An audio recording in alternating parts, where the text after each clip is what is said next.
一个很危险的信号。日本要用1000枚导弹威胁中国，逼着中国跟他要算总账。大家好，我是肖云华，欢迎收看云华观点。今天我们聊聊解放军让日本露了怯，打算和中国撕破脸。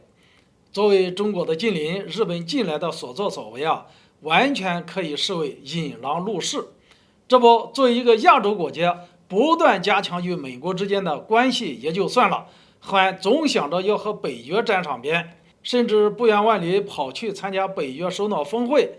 在我看来日本此般入狼引室的举动，就是为了搅乱亚洲地区的局势。目前，日本多家媒体报道了一条重要的消息，也就是日本正在考虑部署1000枚远程巡航导弹，以增强对中国的反击能力。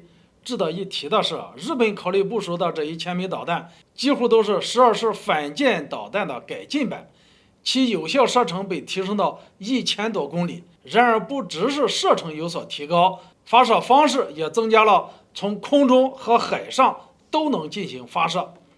在这个时间节点，日本打算部署1000枚远程巡航导弹，还特意提到，为了增强对中国的反击能力。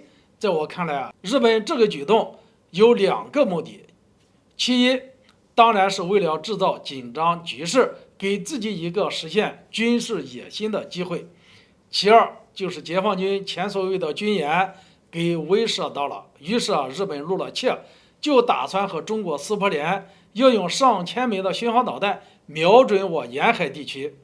没错，日本这一举动会使我们一些沿海城市在其导弹覆盖范围之内。首先，这些导弹的部署地点大概在日本的西南诸岛以及本州岛一带。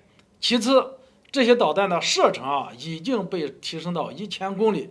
毫无疑问，如果日本真的部署了这些导弹，那就是突破了一个和平宪法的限制，就真的拥有对敌基地的主动攻击能力。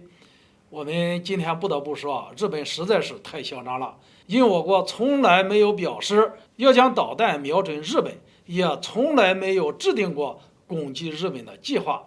可是日本现在倒好，反倒是要率先攻击我们了，要用1000枚导弹威胁我们。必须指出日本的目的很清晰，针对中国的意图也非常的明显。而对于我们而言呢，这绝对是一个极其危险的信号。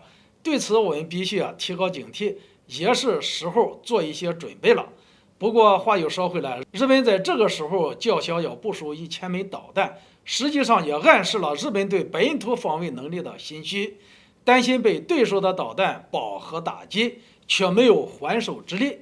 可是这1000枚导弹能吓唬得住我们吗？威胁得了我们吗？